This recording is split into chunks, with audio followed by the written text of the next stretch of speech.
Hi, this is Debbie and thank you for joining me today. I have this clean and bright Christmas card to share with you, which uses a traditional design of pine branch and trio of ornaments, but using a more contemporary colour scheme to bring it up to date. I'm going to be using the ornamental set from CZ Design and Samsa Stamp, along with the matching die set and also the pine needle trio and merry dies. To start with, I'm going to blend spun sugar and Warm Lipstick's Distress Oxide inks into the top of a panel of Nina Solar White card. I'm starting with the lighter spun sugar colour and gently blending the colour over 1/3 of the panel and then bringing in the darker warm lipstick along the one edge.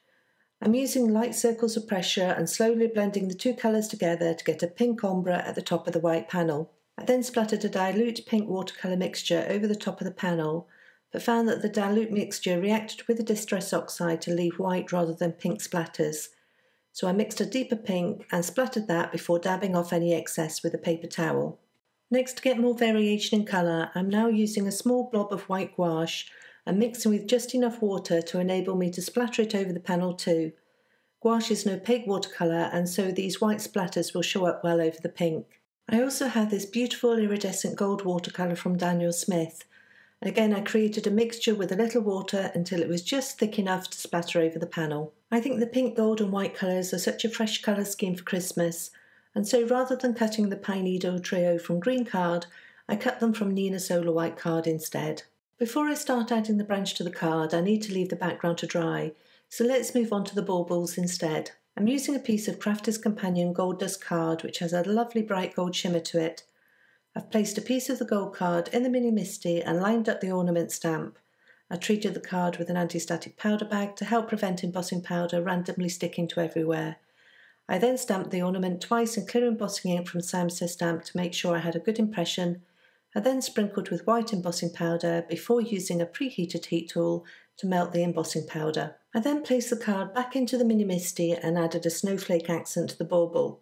I went through the same process of treating the card with the anti-static powder bag, stamping twice with clear embossing ink, sprinkling with white embossing powder and heat setting. I created two more ornaments in the same vein but with different patterns to accent them.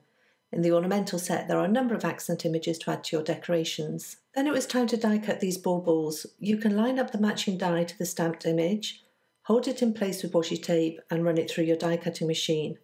Alternatively, to ensure the perfect cut, you can cut the die from scratch card, line that up over the image and then nestle the die into the template before die cutting.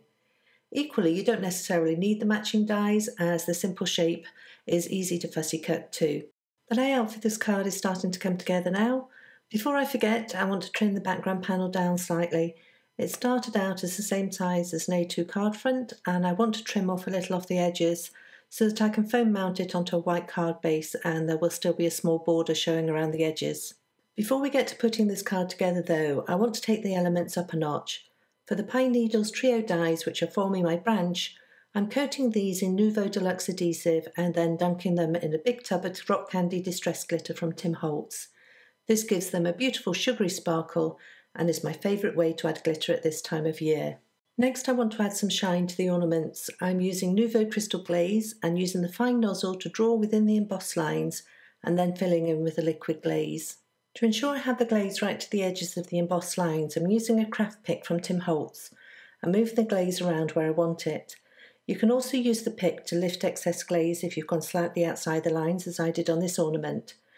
Then with the baubles wet with glaze, I'm leaving them on the flat surface of the craft mat and walking away. Believe me, don't be tempted to keep touching them to see if they're dry.